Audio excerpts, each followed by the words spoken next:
welcome to Scrappin with Sheri. I wanted to show you a pretty quick idea today. I had shown this at an in-person event and then posted it on my Scrappin with Sheri page. And one of my followers saw this and said, hey, I hope you'll do a video on that because I want to know how to do that. I love this look. Now, I created this using the Croptoberfest stuff and just the plaid and the browns. These are together. It's one sheet of paper. And then I put it on a beigey cardstock. But I love the look. This is a great title page leading into an event. You could use this and then just make some of these triangles to go on the opposite side to make it a 2-page spread. There are a lot of things you could do with this layout.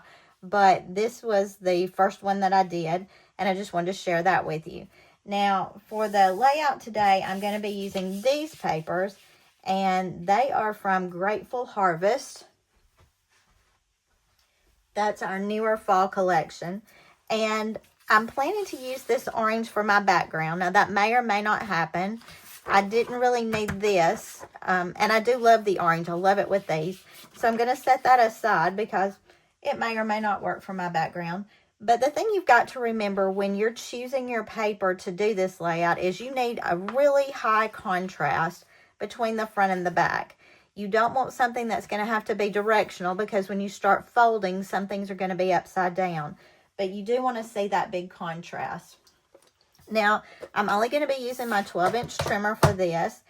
And I am going to be using my clips. Now, some of you have asked, I store my clips on the bottom. I bought a button magnet. I think it's a 3/4 inch round button, heavy duty magnet. And I just glued that on the bottom of my trimmer with E6000. And then my clips just magnet to that. I haul my trimmer around a lot and I haven't had a problem with losing them yet. Now, I might lose them tomorrow, but I haven't yet. So we're going to be using the clips to help us get those cuts reasonably exact. Now, for this layout, you're going to place your clips at 0. And when I say place your clip at 0, here's your 0. The bottom of the clip needs to touch that 0 line. And then just slide your arm in. And this clip is going to be going at 12.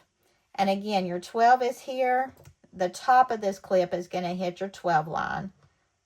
So that's going to give us some space in between.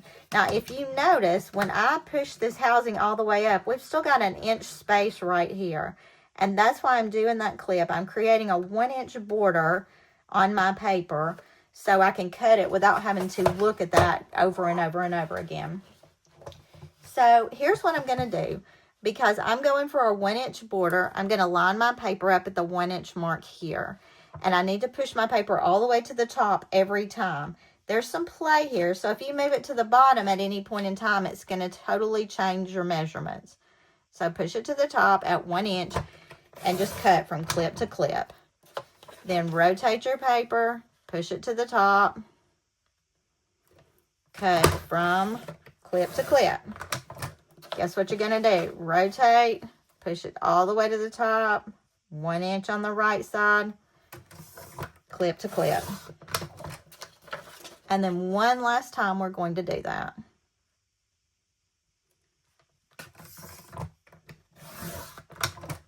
And it's so important to push that paper to the top every time. Now, the next thing I'm going to do is move this clip to the very top. Now, it won't go all the way up because your little guide is there, but just move it as far up as you can get it. And we are going to move this clip to 10.5. And the top of the clip is hitting the 10.5 mark. And we're going to use this little piece of paper right here. And we're going to place it at the 1/2 inch mark. And your 1/2 inch is your first line over here to the right of your cutting mat. And we are going to do just what we did before. Making sure to push to the top every time. Going to the 1/2 inch mark every time. Now you're going to find on this, because of where that top clip is, it's not going to cut all the way to the corners. And we're going to have to trim that off with our scissors. You could take that clip off completely. But I found with me, I was bad to go all the way to the top not thinking about it. So I have to leave my clip on there for me to remember. But I'm just going to clip this with some scissors. Whoop. And that's not really that hard to do, so I'm not stressing that. And, you know, I'm also not it has to be perfect all the time. I know some of you are, and this will drive you insane. So, you do it however it works best for you. All right. So, we've ended up with 2 small frames and a square. So, let's put that together. And I'm going to take my clips off and restore them so I don't forget that later on. So let's move our trimmer out of the way for now. We will be going back to that briefly in a few minutes. And let me pull my background paper in. Now my background is this orange. Again, it's from Grateful Harvest. And I am centering this on my mat. Now if you have a problem with your sliding, you may want to pop a little repo tape on there. Just to keep your paper still while you're working. And that's okay. And then we're going to take our biggest square. And what I'm looking at here is trying to center this where my 6-inch lines are. I'm looking at side to side. I want it centered.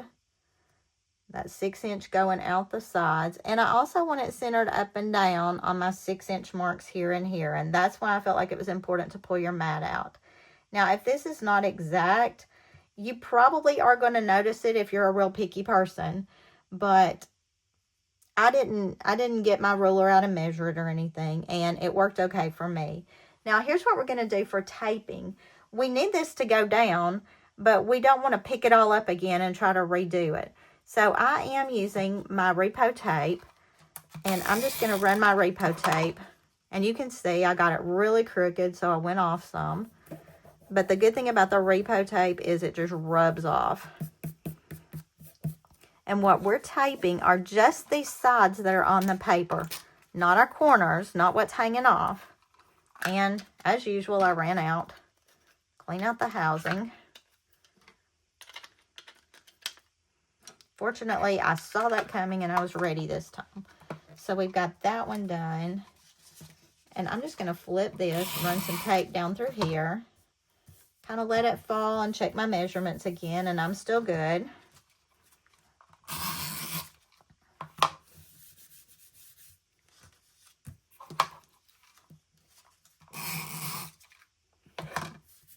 And we've got that part taped down.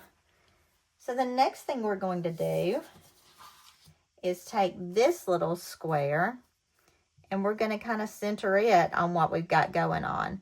Now that's going to give you about 1 inch all the way around, give or take. So if you look at your 1-inch marks, it's going to help you to center that out. You can also look, if you didn't get the bottom one exactly straight, you can look at your corners here and kind of tell what you got going on. Now for this one, I am going to go ahead and put my repo tape on it. Now why did I choose to use repo tape? Well, first of all, I don't ever get anything straight.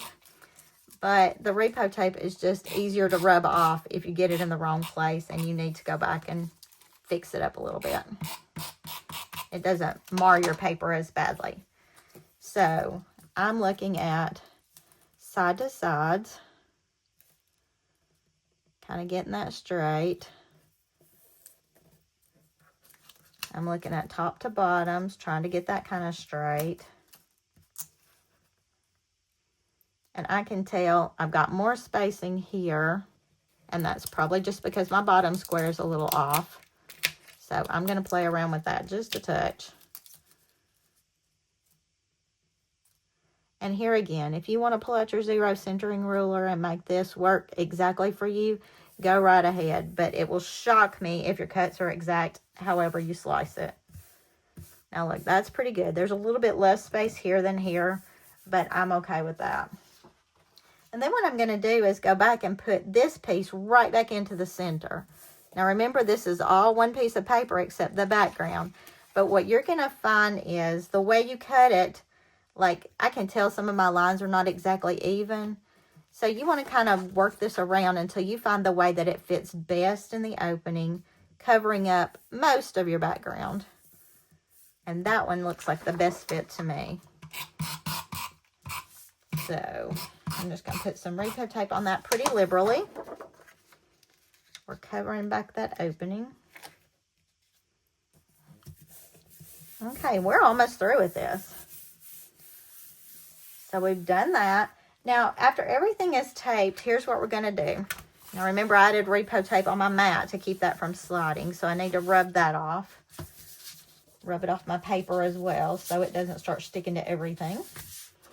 I'm going to move my mat out of the way, but I'm pulling back out my 12-inch trimmer. And, you know, I told you those clips didn't move. Well, look at them trying to move. Okay. And I'm going to be using my scoring blade. So I'm switching to my scoring blade, putting that in. And I'm just going to put this onto my trimmer.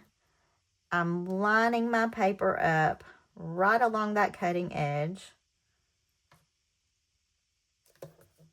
And then I'm just going to score that overhanging piece. And I'm going to do that all the way around. Now, why did I do this from the back? I feel like I have less distraction when I'm looking at it from the back side.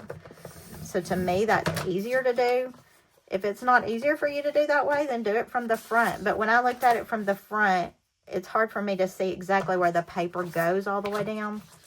And this was helpful to me. There's a little bit of repo tape I got extra there. Good thing we used repo, huh?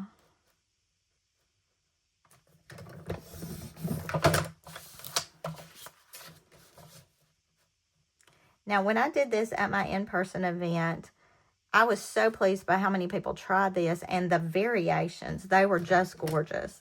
So I would look forward to seeing what you do. If you try this and you follow my Scrappin with Sheri page, post a picture of it on there because I love to see what people create using just a plain old easy idea. So we've got all of those scored, and then all I got to do is bend them in, and this layout would be done. Now here again, I would just run some repo tape on this and tape it down.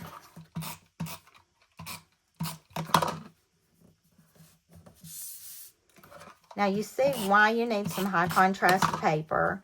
I do know too that with a lot of the papers that you might choose to use, you would need a solid background just to make it show up better. But I felt like this was a really pretty fall layout.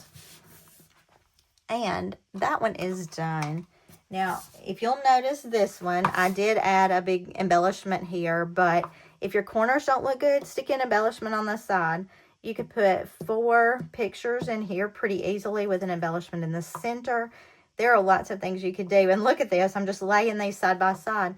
But even as a double spread, not these 2 papers, but as a double spread, this would be a pretty look to do both sides the same way, as long as you get things pretty even. So, there's your idea for today. I call this the Funky Folded Frames. And until I see you next time, happy scrapping.